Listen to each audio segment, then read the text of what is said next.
Today, I want to talk about a story that shook California and honestly broke the nation's heart. This is the case of Gabriel Fernandez, a little boy whose life was cut heartbreakingly short, but whose legacy continues to push for change. Gabriel was just 8 years old, living in Palmdale, California, when tragedy struck in May 2013. Behind closed doors, he endured months of mistreatment and neglect from his mother, Pearl Fernandez, and her boyfriend, Isauro Aguirre. The details are difficult, but it's important to understand that Gabriel suffered in an environment where he was denied care, kindness, and safety. The sadness of his experience was visible to those around him. Neighbors and teachers noticed the signs. Gabriel's teachers reported their concerns over and over: bruises, injuries, and a sadness that seemed to follow him, all clear signs that something wasn't right. The Department of Children and Family Services, and even law enforcement, got calls about Gabriel's situation. But despite all these warnings, Gabriel was never removed from his home. On May 22, 2013, emergency responders were called to Gabriel's house. By then, it was too late.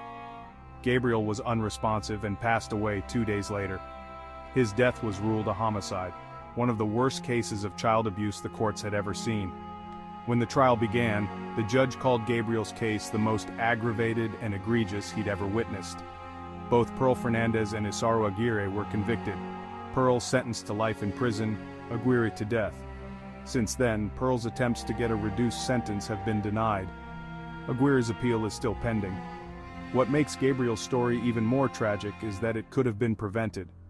4 social workers faced criminal charges over their handling of the case, but those charges were dismissed. The system failed Gabriel, and that's why his story still matters today. Every year, people gather at a mural in Pacoima to honor Gabriel's memory, most recently, on what would have been his 20th birthday.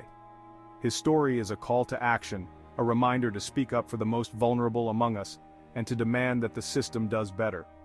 Gabriel's life was short, but his legacy is powerful. Gabriel should be here.